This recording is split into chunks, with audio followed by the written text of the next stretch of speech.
এই যে বউ, তাড়াতাড়ি রান্না করো, আমি হাত পা ধুয়ে আসছি পুকুর ঘাট থেকে। চারটে পাঁচটা ফল মেয়ে বানিয়ে রেখেছো, আবার বলো তাড়াতাড়ি রান্না করতে। আসো, আজকে তোমার একদিন আমার একদিন। ডাক্তার জ্বালা পড়া করতেছে, ওষুধ দেন। কোথায় জ্বলতিছে, কই দেখান তো। দেখানো যাবে না, আপনি ওষুধ দেন। কিসের জন্য জ্বালা করতেছে সেটা তো বলবেন। বউর সাথে ঝগড়া করতে গেছিলাম, খেয়াল করে নাই বউর হাতে গরম খুনতেছিল। আসসালামু আলাইকুম ভাবি, জুম্মা মোবারক। ওয়ালাইকুম আসসালাম, জুম্মা মোবারক। তা আপনি খালি পায়ে কোথায় যাচ্ছেন? ভাবি স্যান্ডেল ছিঁড়ে গেছে, তাই মার্কেটে যাচ্ছি একবার স্যান্ডেল কিনতে। ও আচ্ছা, মার্কেট তো এই দিকে, তা আপনি মসজিদের দিকে যাচ্ছেন কেন?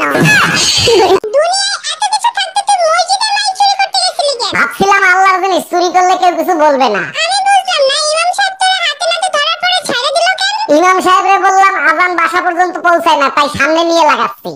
আমার কসম খাও, আজকের পর থেকে আর কোনোদিন মদ খাবে না। কসম খাইতে আমার কোনো সমস্যা নাই, কিন্তু মদ না খেলে তো আমি আবার রোমান্টিক হইতে পারি না। আচ্ছা ঠিক আছে, মাঝে মাঝে খাবা, সব সময় খাবার না। তুমি বলো তো এখন একটু খাবো? সিস্টার, আমার বউয়ের ডেলিভারি কি হয়ে গেছে? না, ওই সাহেব নেট একটু স্লো তো, তাই কাজ করতে দেরি হচ্ছে। এক মিনিট সিস্টার, ডেলিভারির সাথে নেটের সাথে কি সম্পর্ক? আমাদের ম্যাডাম ইউটিউব দেখে দেখে অপারেশন করে তো, তাই। আজকে প্রমাণিত হইলো তোমার বংশটাই হলো পাগলের বংশ।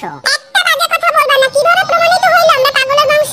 তোমার বোন নিয়ে গেছে আম পাড়তে, লিচু লিচু করে ফেল যাচ্ছে। পারে